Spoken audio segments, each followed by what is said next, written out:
Thanks for tuning in to another edition of the Business of Fun podcast. It's me, Dave Wakeman. My guest today is extra special because it is the boy. It's Cormac himself, and he wanted to come on and talk about his experiences following sports, watching sports, going back to games.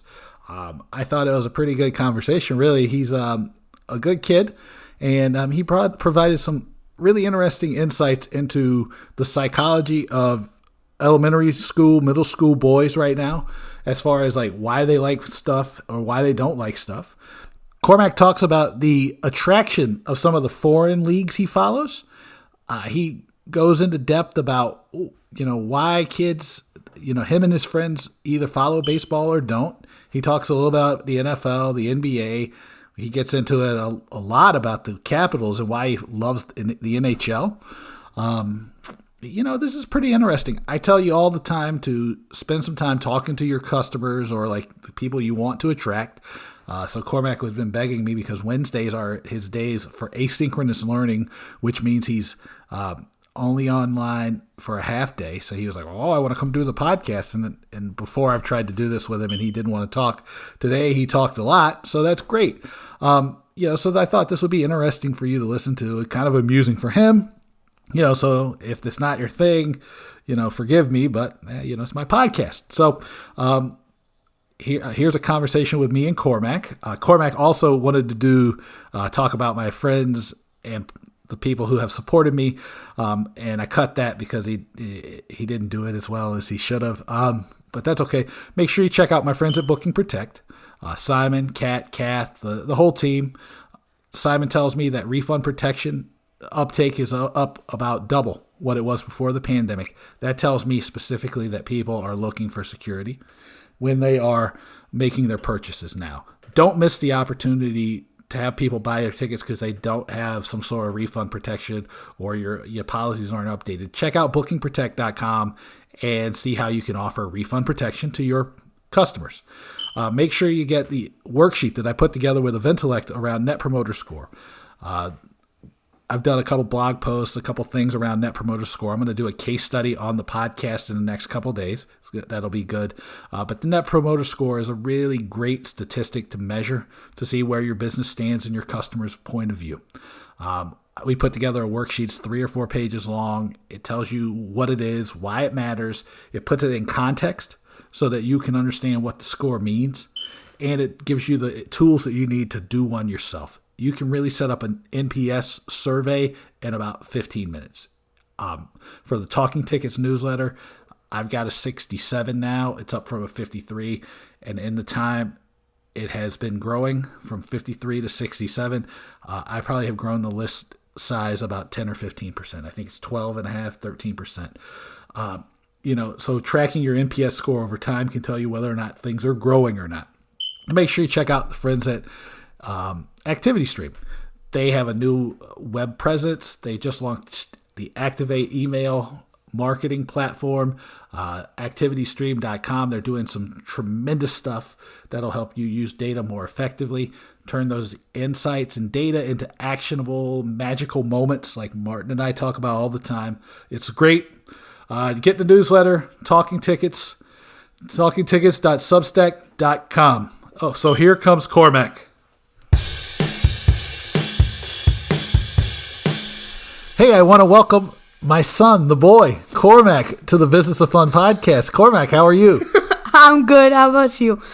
I'm great. Now, Cormac, you have been begging to be on the podcast because you wanted to talk about things from the eyes of an 11-year-old boy, right? Yeah. And you wanted to talk about the Super League and sports marketing and going to games and some of the ideas around what would keep you interested or what gets you excited about going to games and matches and the things you enjoy. Is that right? Yeah, that's correct. I think you should know that because I spend basically every day with you. That's true. I think that probably makes me like most dads now. So let me start out by asking you a question. During the pandemic, do you feel closer to the sports you like and the teams you like and the things you follow, or do you feel less connected to them?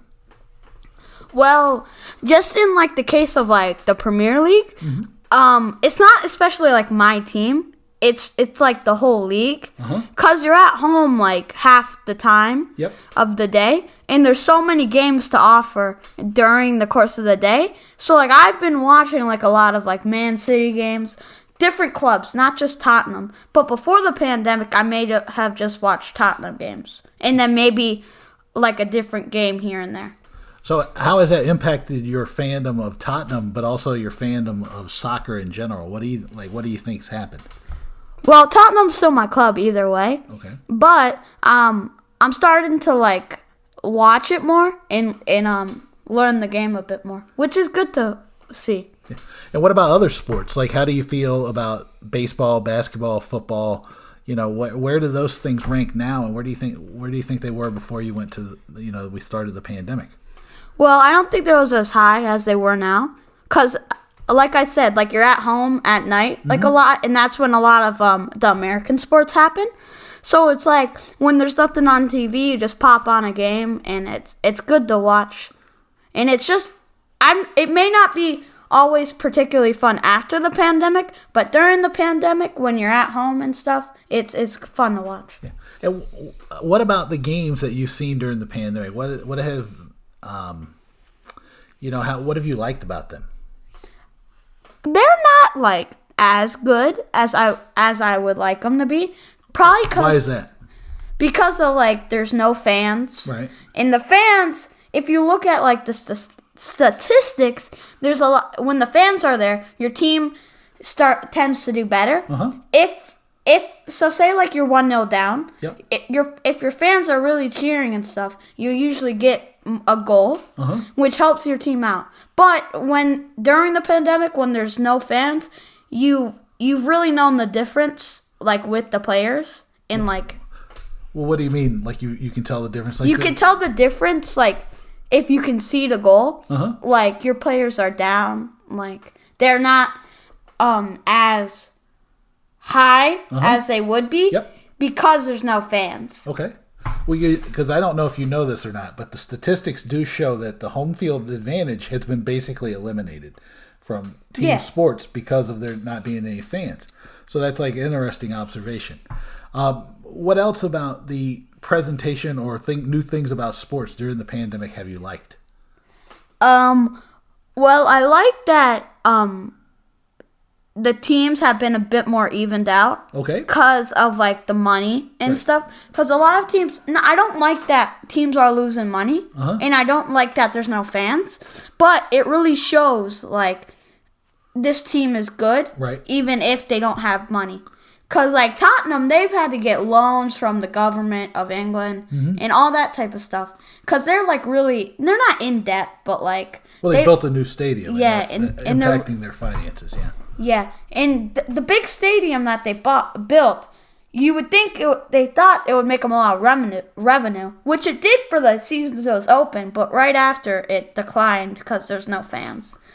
But it shows, like, that even, it's like Brighton. They're very good. Okay. They can play, like, a good game, even though that they're in the relegation battle.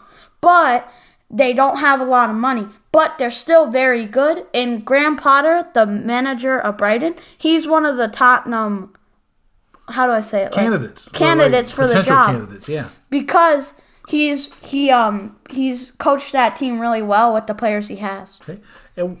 And so you would say that soccer is your favorite sport? Yeah, most definitely, yes. Okay. And what do you think about, so let me ask you about some of the different sports. And you tell me what you like and what you don't like about each of them. Because I think that would be helpful. Okay, cool. Let's start with Major League Baseball. How do you feel about Major League Baseball? I think it's like it's a decent like thing, but I feel like going to the game.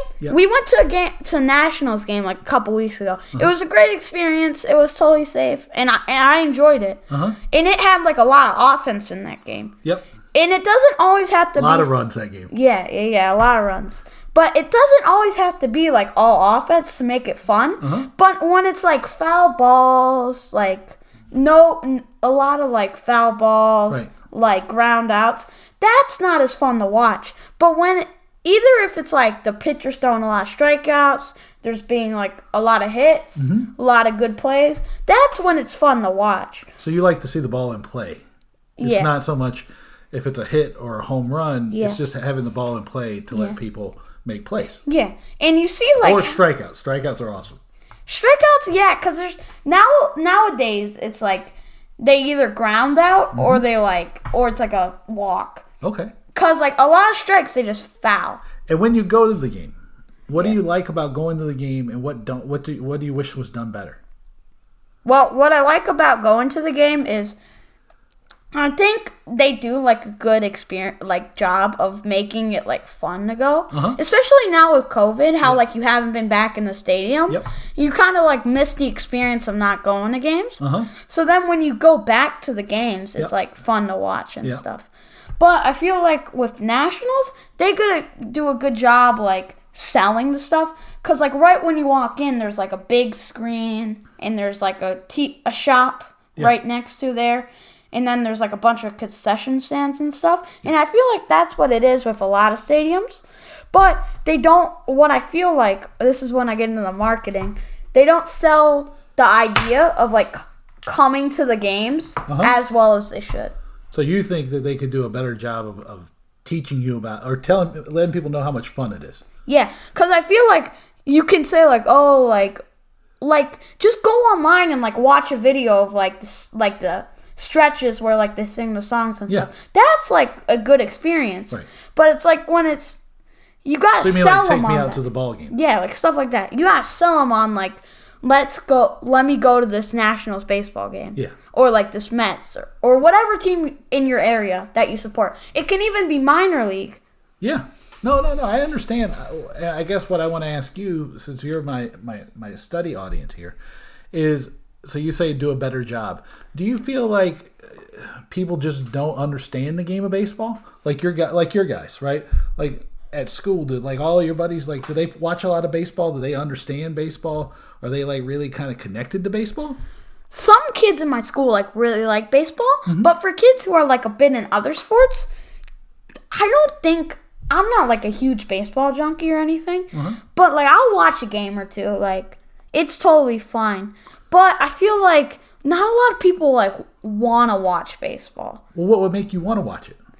I feel like what would make me want to watch it is if your team's like doing well. Okay. It's not even like the marketing. It's like the team. Well, the Nationals do well. Yeah, but like if your team's like, here's how I explain it. If the team, it's not even like always the marketing. It's like if the team's excited, they it's not even if they win a lot. If they just make you like, if there's a lot of action in the game, that makes me want to like watch. Okay. But with baseball, over the years, it has started to get like limited, like in offense. What do you mean by limited? Oh, limited offense. Okay. Yeah.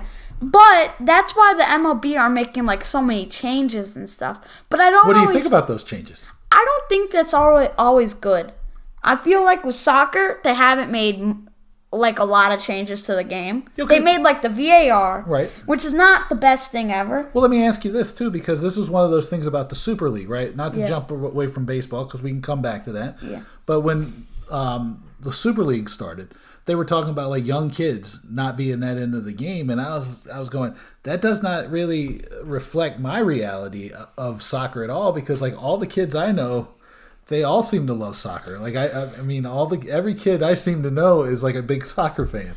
Well, yeah, a lot of kids like soccer because with baseball, basketball's not like, it's not. I'm not saying it's not like a hard to play, but with like soccer and basketball, you don't have to be great at it to still have fun. But with like baseball, it's like if you're playing, it's all right. But like say you're hitting and like you can't hit a ball, like that's not fun. But with soccer, you're always gonna get a few touches on the ball during the game, and that's good because they make like a lot of rec leagues, especially in DC, where it's not as skilled as you would think it is, like Little League or like those higher like basketball rec leagues. Sure. So I think kids have like a good experience with that because they have fun and they're playing well. because I feel like the level isn't that high that like they can go out there and just run and have fun. And like running is like the main part of like why I started to play, because you guys wanted me to get physical exercise. And then I got really good, and now I'm playing on a travel team. So yeah. Yeah, that's true.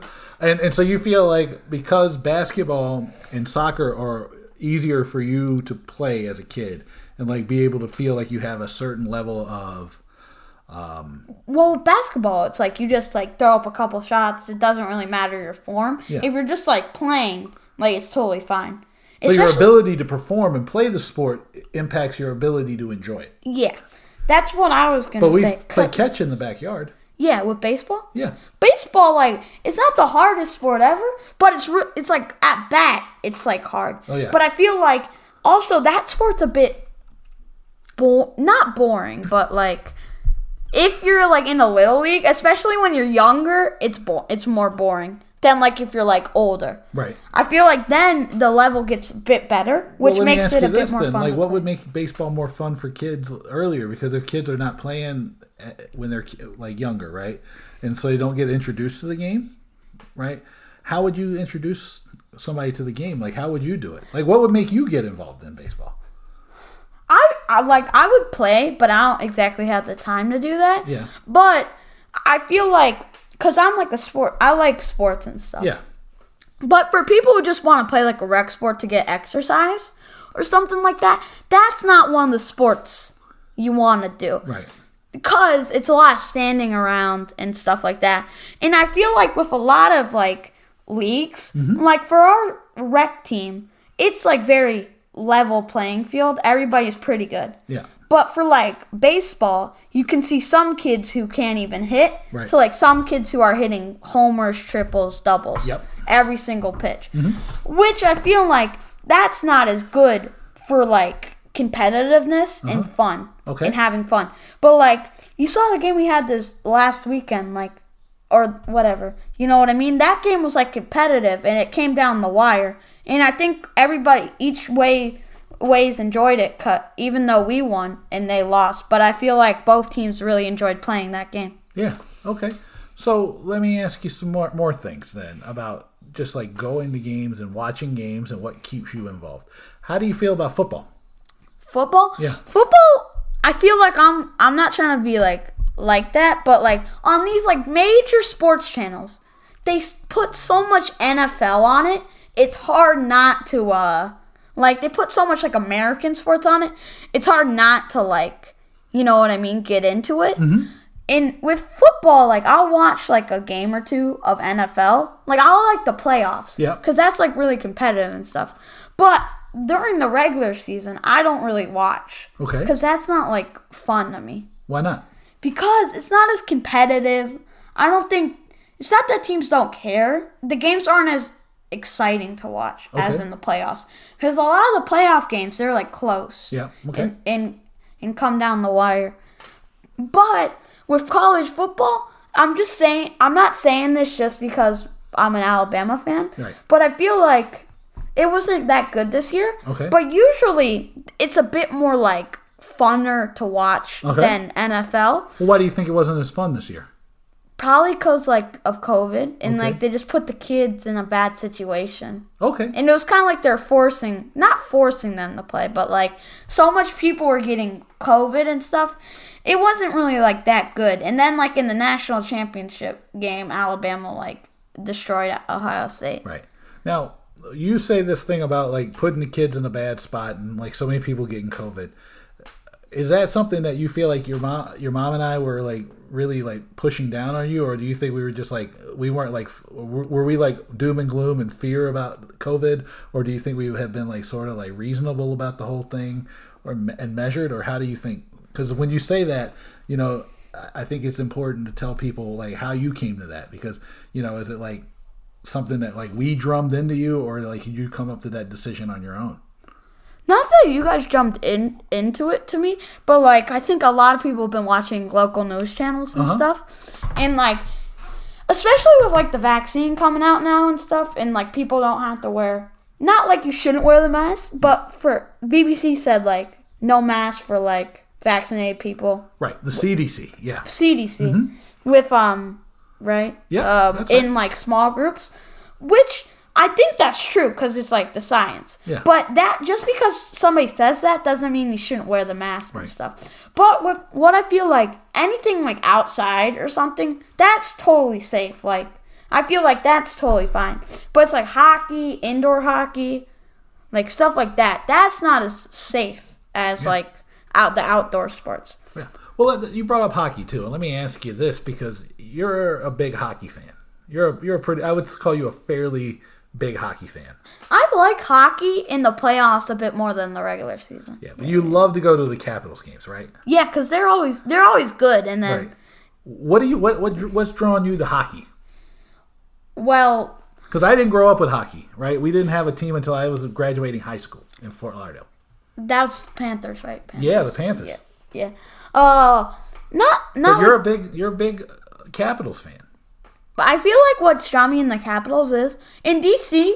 I think it's like a community around the Capitals. Okay. And like, especially during that Stanley Cup run. Yeah. I probably went to That was pretty awesome. Yeah, no, that was pretty good. I probably went to 2 games in Washington for the playoffs, and I watched like every game on TV. Yeah, we kind of let you watch all the games, I think, or like a lot of them. You let me watch a lot of them. Yeah. Some of them were like, but I remember Las Vegas, they had like those shows like right before the game, and they were like 2 hours. You remember that? And the game would start to like 9:30. The pregame was pretty good. Yeah, right? the pregame was the pregame was awesome, except for the part that it took like 30 minutes. Yeah.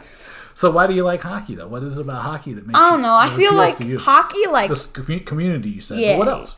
Hockey's just like interesting. I feel like it's like a new team every year. What do you mean?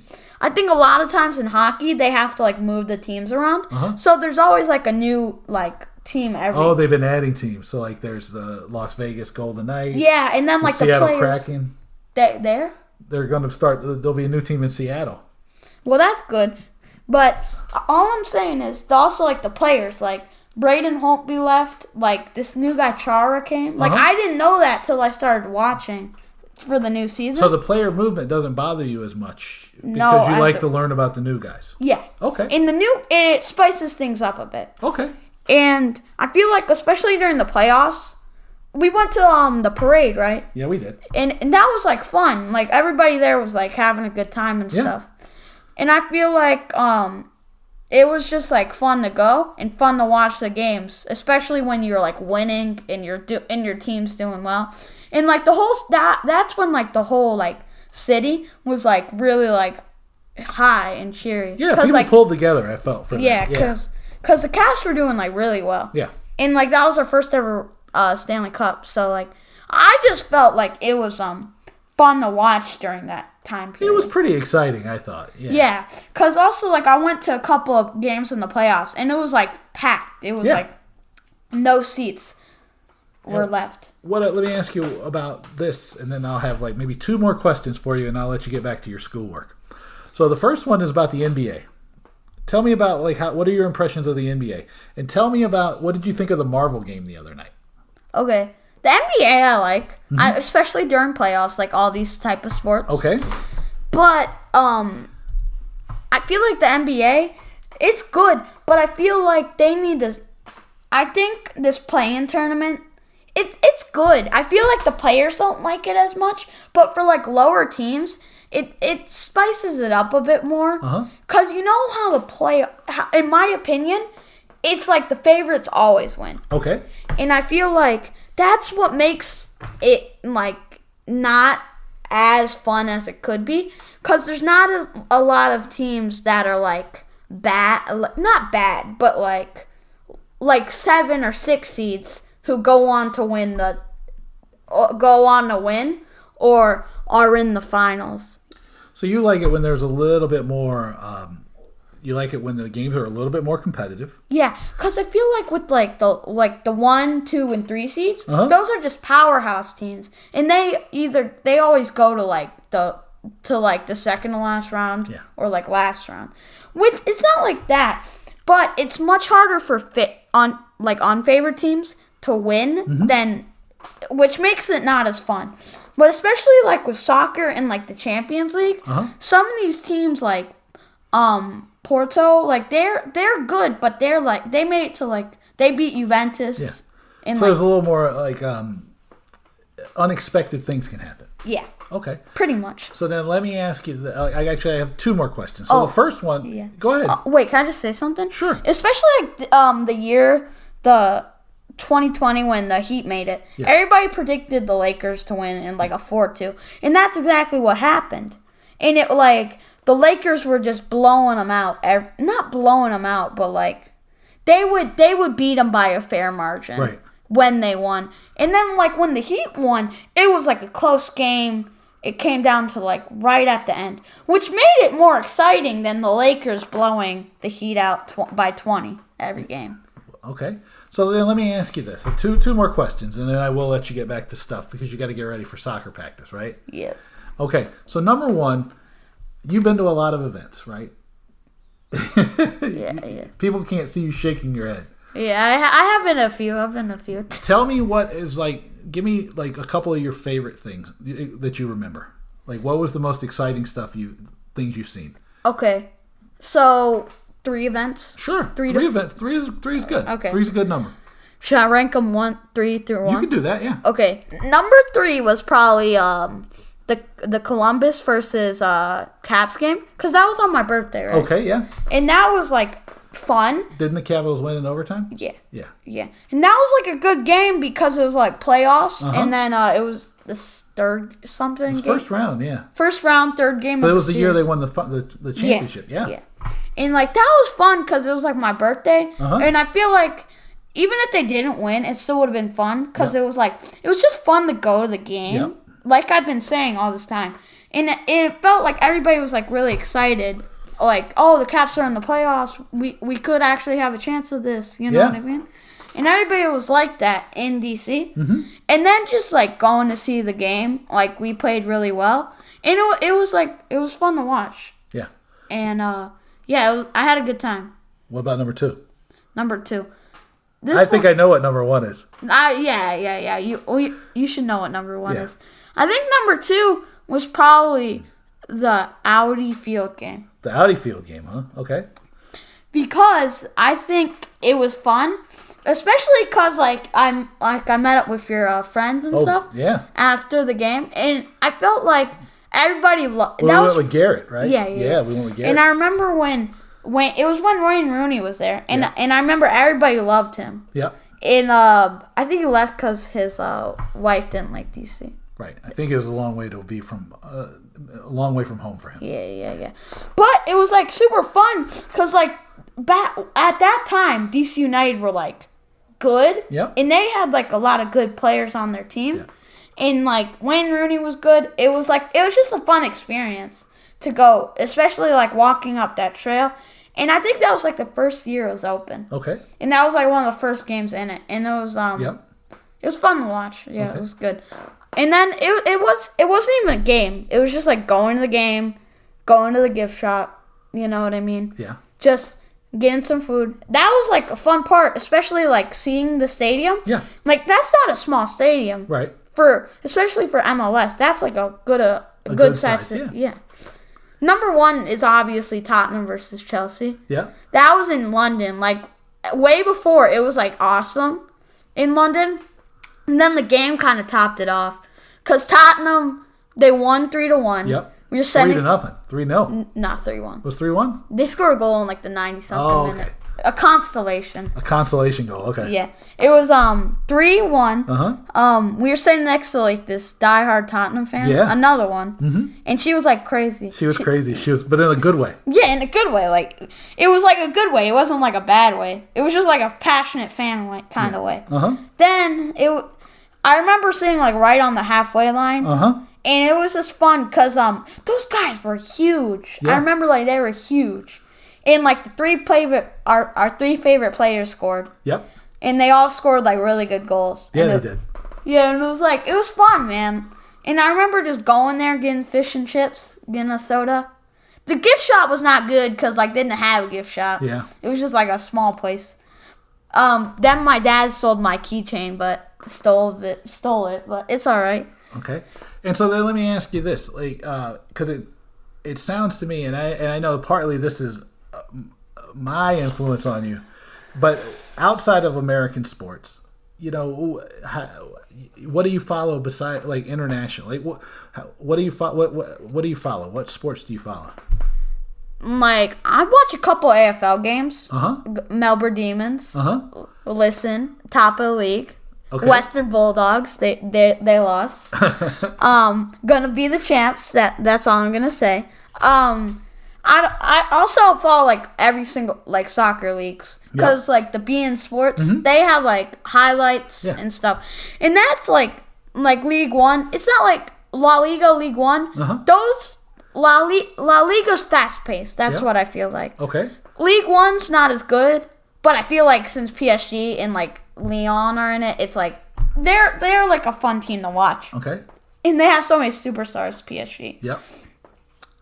And then I don't know like much other international sports. Like I'll watch a couple rugby games. Like those are good. Right. I've been to one in DC. What about tennis? Tennis. Oh yeah, no, I played tennis a bit. And that's like a good sport because like it's so many people from around the world. Yeah. Like I see like Switzerland, America, Serbia, Russia, all those type of places. Yeah. And like they all play. Right. And it's like everybody's like really good. Yeah. So what is it about like the international sports that appeals to you that's different than what the American sports offer? American sports, it's not like that, but they're kind of in it to make money. They're like franchises. Yeah. But with like Premier League, they're clubs. They have like, and especially like when you go on NBCSN Premier League mornings, like those people are passionate like about it. Yeah. It's not just like analysts and like for like NFL and NBA, it's like analysts who are getting like paid like millions of dollars to go on there. Explain that to me because I think there's a big distinction there. Right, like and I don't want to put any words in your mouth. I want to hear you explain it. So you said franchise versus clubs, and like the passion that everybody around soccer had. Yeah, well, you saw with the Super League, people were like protesting and stuff. You especially saw with the Old Trafford, how they fought back against the Glazers. I would have broken the stadium, but like you know what I mean. Yeah, that shows like they had passion about the club, and they really want their clubs not to join the Super League. Right. And they did. That was not anybody else. That was the fans who stopped that. Yeah. That was just fans. And it's really like to me, and this is me, and I, I don't want to influence you, so you can throw out everything. No, you're not. You're good. You're good. Just say what you. It's like the thing I like about the Premier League and like the soccer is the community aspect of it. It's like Yeah, especially. Can I say something? Yeah, go ahead. Especially when we went to the fanfare. It wasn't even the funnest part. Like the fanfares, like. Well, what's the fanfare? Tell everybody. Okay, so the fanfare is not because of COVID, but every year before COVID, they would go to a spot in America, the people from NBCSN Premier League mornings, and they would throw like this huge festival. And the year it went into DC, we woke up at like 6 a.m. and it was like, it wasn't even like the fun part, like getting into the festival. Like that part was fun too because like I got to play PS4, all that type of stuff. But it was like standing in line because there's so many fans of like different clubs. And I remember standing next to an Arsenal fan, and it was they were very nice. They were very nice. Like it was totally fine. I remember telling off some other Arsenal fans, but it was a good sense of community, especially like in America. Yeah, because like. You would think not a lot of people in America would like the sport, but like it's growing. Yeah. Like a lot of people play soccer in America, football. Yeah. Like you may not think it, but a lot of people play, and a lot of people are passionate about the sport. Some of like the younger kids, they're glory hunters, but like I don't know. But the kids are glory hunters. Yeah, but it's true. But I guess like as long as you have like passion for the sport. Which not like the glory hunter fans don't. They do, but as long as you have like passion for the sport and you like it, like I feel like that's what matters. Yep. But going and supporting like these big money clubs, that's not always the best idea. Right. So you like the community. What else? And you like the what else? You like about the game. Yeah, the about the game. It's really like it's the holistic thing. So you like I like everything about it. You like everything about it. And now, okay, I promise that I'm wrapping up my questions now. But tell us about Mr. Marcus, your teacher, and what he has done for your class. What does he do around a sport? AFL? Yeah, the AFL. Oh, he made everybody pick a team. Yeah. In class. Yeah. And we bought him like a T-shirt and like a hat because he supports Hawthorne. Yeah. And yeah, like he's like really passionate about it because he's from Australia. But he's made everybody like get into it. And like now the people like are like they're like, oh, what? Look at the standing. What's the score? And that's like a good thing, getting people passionate about sports, because it's not even like the sport aspect. It's just like the sense of community and stuff. But some people are glory hunters in my class. Oh, so they keep switching teams? No. You can't really switch teams, but like... Has anybody like jumped on the Demons bandwagon now? Nah, I'm the only Demons fan, but I can tell you something. My friend, Zach, he had to pick a team, and he's like, who's at the top of the table? And it's like Western Bulldogs, and he's like, I'll support them. I'm like, okay. You're like Melbourne Demons, baby. I was like, yeah, I'm the only one supporting it. And then everybody supported North Melbourne. Yeah. And they're at the... Why? Now tell them why. Why? Because what's their logo? Or their the mascot? Kangaroos. The Kangaroos, yeah. And now they're at the bottom of the table. It's everybody's mad. Yeah, no, not mad. They're just like...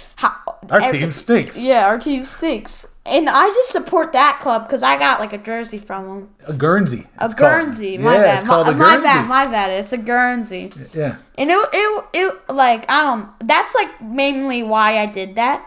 But like, I feel like just not like supporting it, but it shows people to be like passionate about stuff. And not stuff, but like things you like. Yeah. It's not even like being passionate about your club. It's being passionate about like stuff you like. Right. And let me ask you, like with Mr. Marcus, right? Does following the AFL matches, does that help you like have a better sense of what it's like to be from Australia, or what it's like to live in Australia, or to go to Australia? Yeah, kind of. Well, I feel like there's Australian guys in it. Yeah. But obviously it's the AFL, but I don't know, but what I can't say this is people in Australia love AFL. Yeah. And they love their commissioner probably more than they love their president or like their leader. Of the AFL. Is that right? Yeah. Wait, just if the AFL commissioner is listening, and if anybody has contacts with him, tell him to send a video to Mr. Marcus's class. What's his email? Tell him. We can do that. Yeah, we gotta get an email. You know that the commissioner spoke right before me when I was at the AFL. I know, I heard that, and the fans got hyped. So like, the fans got hyped. Yeah, so you got like a hype crowd for you. Okay, for your thing. Is there anything else you want to say about like sports and like being a fan and like understanding things and like your opinion on it? Oh, just tell them to visit my website. Yeah, visit my dad's website. What is it called? DaveWakeman.com. Yeah, that's what I was going to say. DaveWakeman.com. Marketing stuff on there. Yeah. He knows how to sell a ticket, right? Yeah, he can sell stuff. One of the smartest marketers in the world. Yeah. Also... Nothing like a child's love. Yeah. Also, can I say an invention? Go ahead. Tesla, if you're listening to this, I figured out a way. I need your help, but like you should put solar panels on the top of your car. It'll charge them. That's all I'm saying. I did that for school today. So. All right. Well, hey Cormac, thank you for doing the podcast. Yeah, you're welcome. Wait. What did you think of my conversation with Cormac? Let me know by sending me an email. It is my name, Dave@DaveWakeman.com. Make sure you check out my website, DaveWakeman.com. A lot of interesting stuff coming up. I'm going to be at Ticket Summit in August. I'm going to be speaking about pricing at the National Sports Forum in the next 2 weeks. I've got a bunch of stuff getting ready to roll out now as we are starting to be able to go out into the world, events opening up, the whole deal. Check out my friends at Booking Protect, the global leaders in refund protection. As I told you before, refund protection uptake has doubled since the pandemic. So that tells me specifically that people are looking for some sort of peace of mind, some sort of security around their purchases, right? Give it to them, right? Don't miss out on sales because people feel uncomfortable making a purchase, right? So check them out, bookingprotect.com. Connect with Kat, Simon, Kath, the whole team. They're all great people. I've been saying it now. This is the 141st episode. I've been saying it for the whole time. They have been so great to me. They are such great partners to all of their partners. So check them out, bookingprotect.com. I've teamed up with Eventellect to create a Net Promoter Score worksheet. Net Promoter Score is this really great number that allows you to track customer sentiment. And if you track it over time, you can tell whether or not your business is likely to grow or shrink. I think it said in the introduction, been tracking the Net Promoter Score for the last 6 months or so for the Talking Tickets newsletter. And it's gone from 53 to 67. And in that time, I've had about a 12% growth in the number of subscribers. Eventellect has a 77. It's unbelievable. We've done some case studies. I'm going to do another case study on the podcast that tells you all the things they learned from like asking just a couple simple questions, and how it's transformed their business. It's done the same for me, right? So get the email or get the worksheet by sending me an email, davidwakeman.com. We put it together. It gives you a definition, tells you exactly what Net Promoter Score is. It tells you why it matters. It tells you what the context of the score means, and it gives you the tools to do it. It's a great thing that both the team at Eventellect and I agree can transform your business. So send me an email. I'll send you the worksheet. It's great. So that's davidwakeman.com. Make sure you check out my friends at ActivityStream. The ActivityStream platform has been updated with some new marketing, new website. It looks pretty. They've just launched the Activate email marketing tool. It's a great way to turn your data into insights that can turn into magical moments. It's not BS. It's like a really, really great tool. Check out the team at ActivityStream at activitystream.com. Learn more about Activate. Martin's doing some webinars and doing some presentations to help walk people through the changes and the new approach and the ways that you can use data now as events start to come back online. So check it out, activitystream.com. Make sure you get the Talking Tickets newsletter. That's talkingtickets.substack.com. 5 top stories each week, some action items, some analysis, a lot of good stuff in there, which is going to be really super important as we come out of the pandemic. Let me know, though, what you thought about Cormac, because he is very, very concerned that he gets the #1 podcast episode in history of the Business of Fun. So davidwakeman.com. Thank you so much for being here. Hopefully everybody's starting to have a little bit brighter days and weeks ahead of them as the pandemic sort of starts to ease its grip in a lot of places. So thank you so much for being here, and I'll talk to you all soon. Take it easy.